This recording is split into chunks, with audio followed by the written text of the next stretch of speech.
Following the lifting of visa ban on Nigeria, the United Arab Emirates has increased its visa fee for Nigerians by over 300%. That's much, causing outrage among travelers. The fee has risen from $100 to 640,000, a 311.85% increase. This non-refundable fee does not guarantee a visa and it's valid from only 14 days. The move has been criticized as an indication that the UAE does not want Nigerians. The Nigerian government has been urged to engage with UAE authorities to address the fee hike. The ban was initially imposed due to diplomatic dispute and issues with remittance of funds by Nigerian Central Bank.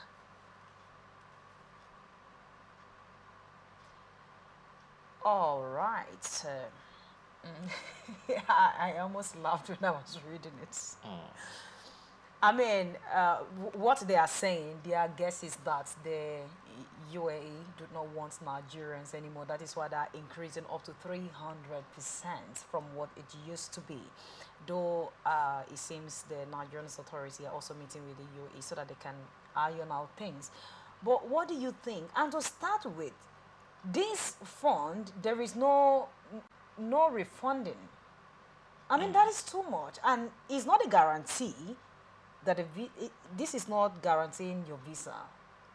Absolutely. What do you think? Well, it boils down to, for every action, there is always a consequence. We had an arrangement to do business. My airline comes to your country, we're doing business, and then the organ that regulates bank in your country ought to have remit to my country, and the public may not be also be privy to the details of this back and forth. There was a delay, and this delay, is dated back the last administration, and then my money was not returned. It took all manners of diplomatic engagement for us to arrive at a compromise. Then the new government came. I'm also so sure that some persons probably would have actually siphoned some, and some of which may not actually be recovered. So in between which, a compromise of trust was established between the two nations. If we were to be some nations, probably don't want to do business, or if we are going to do business, it's going to be all engagement and terms and conditions purely and clearly stated. No sentiment, nothing. Now, they were able to, at a point, come to a compromise as to resuming trade ties. And then part of the condition is what we're seeing as public. Now, this will only affect those who only have Nigerian passports, sadly.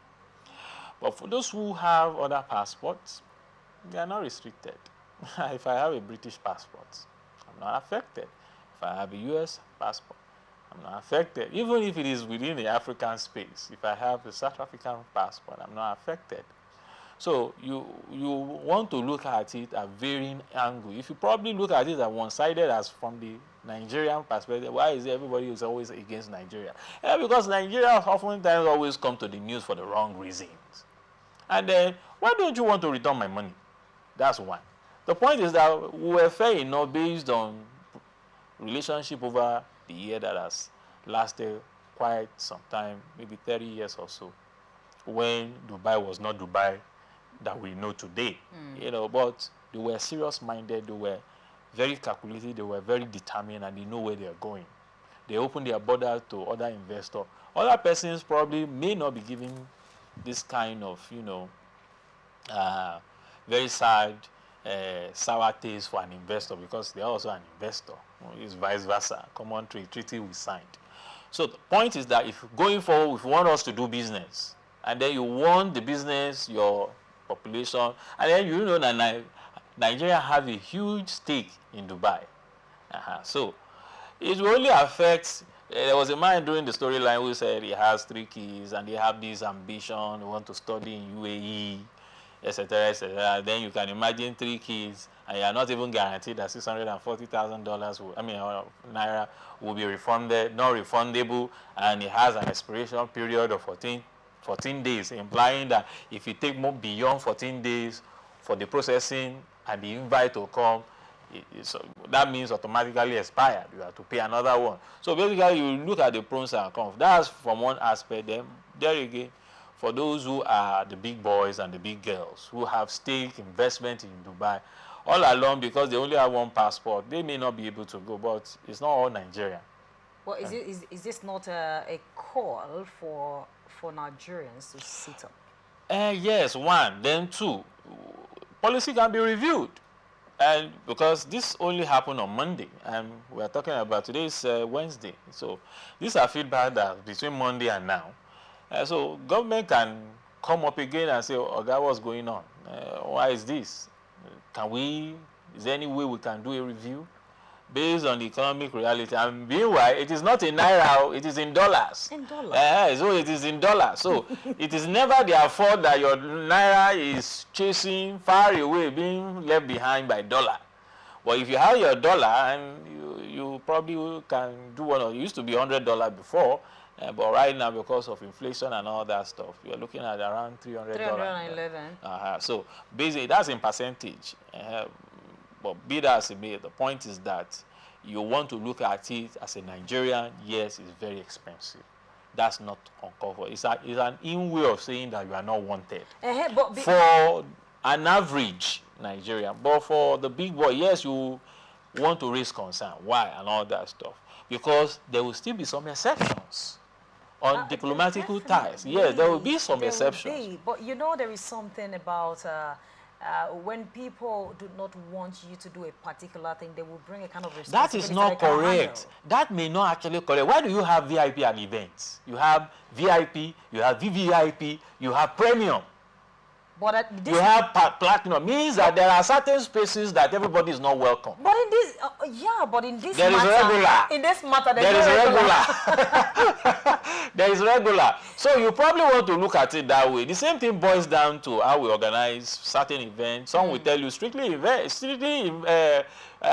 be strictly invitation. A popular musician with his wife tied the knot recently. No, it's not everybody. It's strictly invitation. If you don't have it, that there was no other option, right? In other words, there are certain persons that should come. You cannot jump the fence. You can't. But in this case. But there again, you can go to another environment that have access to that same venue.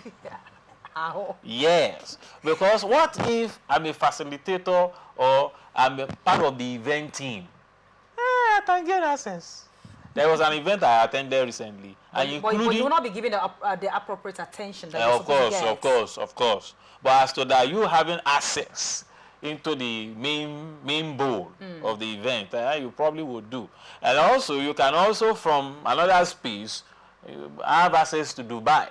But if it is Nigerian route Dubai, terms and conditions apply. So the point is just that it's still at the early stage. If there are things to which, because this is the area where the Ministry of Foreign Affairs, which they are doing that,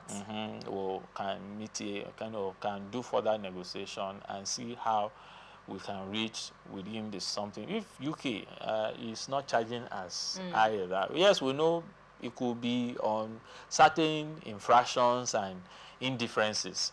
So it can be looked upon on the table, and then we can then reach a compromise stating certain both socio-economic benefits from the two nations, and then we'll see area of compromise so that the benefits, because as it's affecting Nigeria, it also may affect investors from the other end.